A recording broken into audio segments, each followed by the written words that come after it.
भारत का इतिहास गवाह है कि कई विदेशी ताकतों ने हमारे देश में घुसकर उसे लूटने की और तबाह करने की कोशिश की, जिसमें कुछ सफल भी रहे।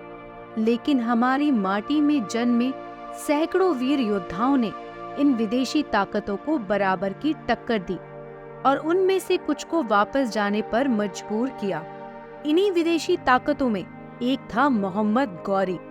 मोहम्मद गौरी ने 1175 से 1206 ईस्वी के बीच भारत पर कई बार हमला किया।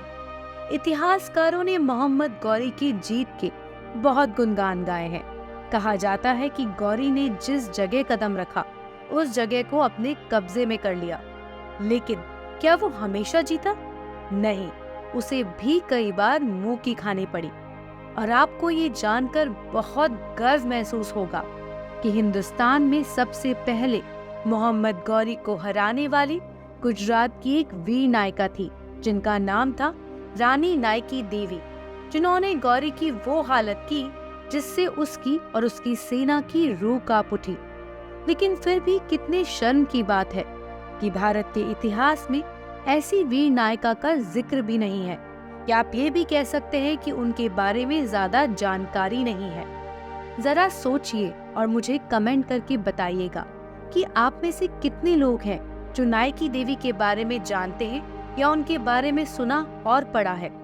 नमस्कार दोस्तों, आपका स्वागत है हमारे इस चैनल में, जहां हम आपको उन शूरवीरों के बारे में बताते हैं जो इतिहास के पन्नों में कहीं गुम हो चुके हैं। आज हम बात करेंगे रानी नायकी देवी के बारे में। रानी नायकी देवी कदंब शासक महामंडलेश्वर परमादि की पुत्री थी। उनके पिताजी ने उन्हें बचपन से ही अस्त्र शस्त्र चलाने में, घुड़सवारी में, तीरंदाजी में और युद्ध कौशल जैसे कई गुणों में निपुण किया था। जब राजकुमारी नायकी देवी बड़ी हुई तो उनका विवाह गुजरात के राजकुमार अजयपाल सिंह के साथ हुआ।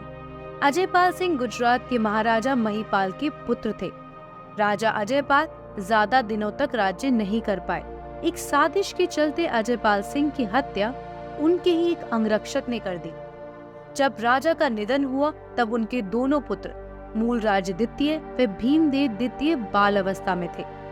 तब औपचारिक तौर पर तो उनके बड़े बेटे मूलराज द्वितीय को गद्दी पर बैठा दिया गया, लेकिन सारे राजपाट का भार राजमाता नायकी देवी के कंधों पर आ गया। इन्हीं सभी के बीच मोहम्मद गौरी ने मुल्तान पर भी कब्जा कर लिया। अब उसकी नजर अनहीलवाड़ा पाटन के समृद्ध किले पे थी, जिसकी बागदौड़ उस वक्त राजमाता नायकी देवी के हाथ थी। मोहम्मद गौरी जीत के अहंकार में था। उसे लगा एक विधवा औरत और एक छोटा बच्चा उसका क्या ही बिगाड़ लेंगे और वो बहुत आसानी से जीत जाएगा।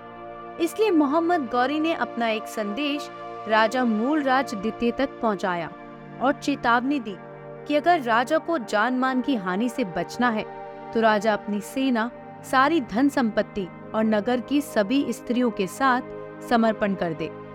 पर मोहम्मद गौरी को क्या पता था कि इस बार उसका सामना एक शेरनी से था, जो उसकी गीदड़ धमकियों से नहीं डरने वाली थी, जो सैन्य रणनीति, कूटनीति और राज्य के सभी अन्य विषयों में अच्छी तरह से प्रशिक्षित थी। जब नायकी देवी को विश्वास हो चला कि मोहम्मद गौरी उन पर आक्रमण करने की पूरी तैयारी में है, तो उन्होंने मोहम्मद गौरी को कई शर्तों में उलझाए रखा ताकि वो समय का ज्यादा फायदा उठाकर युद्ध की योजना बना सके। और इसी बीच नायकी देवी ने सभी स्त्रियों और बच्चों को किसी सुरक्षित जगह भेजने का काम शुरू कर दिया, जिसमें उनका साथ दिया नडौल के राजा कल्हन देव ने। रानी नायकी देवी ये भली भांति से जानती थी कि उनकी चालुक्य सेना गौरी की सेना बल के मुकाबले काफी कम है। इसलिए राजमाता नायकी देवी ने सावधानी पूर्वक एक युद्ध की रणनीति बनाई। नायकी देवी ने आज के माउंट आबू की तलहटी में स्थित गदरघट्टा के ऊबड़ खाबड़ इलाके में गौरी को युद्ध के लिए ललकारा। गदरघट्टा की संकड़ी पहाड़ियां गौरी की सेना के लिए अपरिचित जमीन थी, जिसका नायकी देवी को बहुत फायदा हुआ, क्योंकि उनकी सेना को इस तरह की सतह पर छुपकर घात लगाकर हमला करने की महारत हासिल थी। अब नायकी देवी ने अपनी सेना को अलग अलग टुकड़ियों में बांट दिया। इनमें से कुछ टुकड़ियों ने गौरी की छावनी को चारों तरफ से धीरे धीरे घेरना शुरू कर दिया और इसी बीच कुछ सैनिक मोहम्मद गौरी की सेना में वेश बदलकर घुसने में कामयाब हुए और वो गौरी की सारी योजना समझने में लग गए। मोहम्मद गौरी जीत के घमंड में इतना चूर था कि वो ये सब चाल समझ नहीं पाया। आखिरकार युद्ध की ललकार हुई। नायकी देवी अपने बेटे और छोटी सी सेना की एक टुकड़ी के साथ युद्ध के मैदान में कूद पड़ी। गौरी ने जब नायकी देवी को एक छोटी सी सेना के साथ आते देखा तो उसकी हंसी छूट पड़ी, लेकिन नायकी देवी थोड़ा आगे आकर रुक गई और अचानक से गौरी की सेना में हर हर महादेव की आवाजें आने लगी। गौरी की सेना में छुपे चालुक्य सैनिकों ने अपना काम करना शुरू कर दिया था और एक एक कर गौरी के सैनिकों को मारने लगे। गौरी और उसके सैनिक कुछ समझ पाते उससे पहले गौरी की सेना को चारों तरफ से घेर लिया गया और गौरी के सैनिक अपनी जान बचाने के लिए इधर उधर भागने लगे।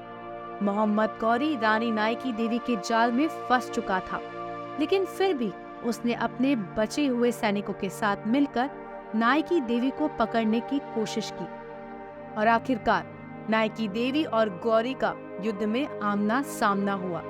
बहुत से इतिहासकारों का ये मानना है कि इस युद्ध में नायकी देवी ने मोहम्मद गौरी के गुप्तांग भंग कर दिए। घायल व दर्द से कांपता हुआ मोहम्मद गौरी युद्ध से भाग खड़ा हुआ। माना जाता है गौरी इतना डर गया कि मुल्तान पहुंचने के बाद ही वो अपने घोड़े से नीचे उतरा। खौफ इस हद तक था कि मोहम्मद गौरी ने 13 सालों तक भारत की तरफ आंख उठाकर भी नहीं देखा और उसने फिर कभी गुजरात को जीतने की कोशिश भी नहीं की। आपको बता दें, मोहम्मद गौरी और नायकी देवी के बीच इस युद्ध को कसरदा युद्ध के नाम से जाना जाता है। अभी हाल ही में ही 2022 में नायकी देवी के ऊपर एक गुजराती मूवी रिलीज हुई है, जिसमें नायकी देवी के संघर्ष और वीरता को बखूबी दर्शाया गया है। आशा करते हैं आपको हमारी आज की कहानी पसंद आई होगी। ऐसी और वीर गाथाओं के लिए like and subscribe our channel and remember to hit the bell icon.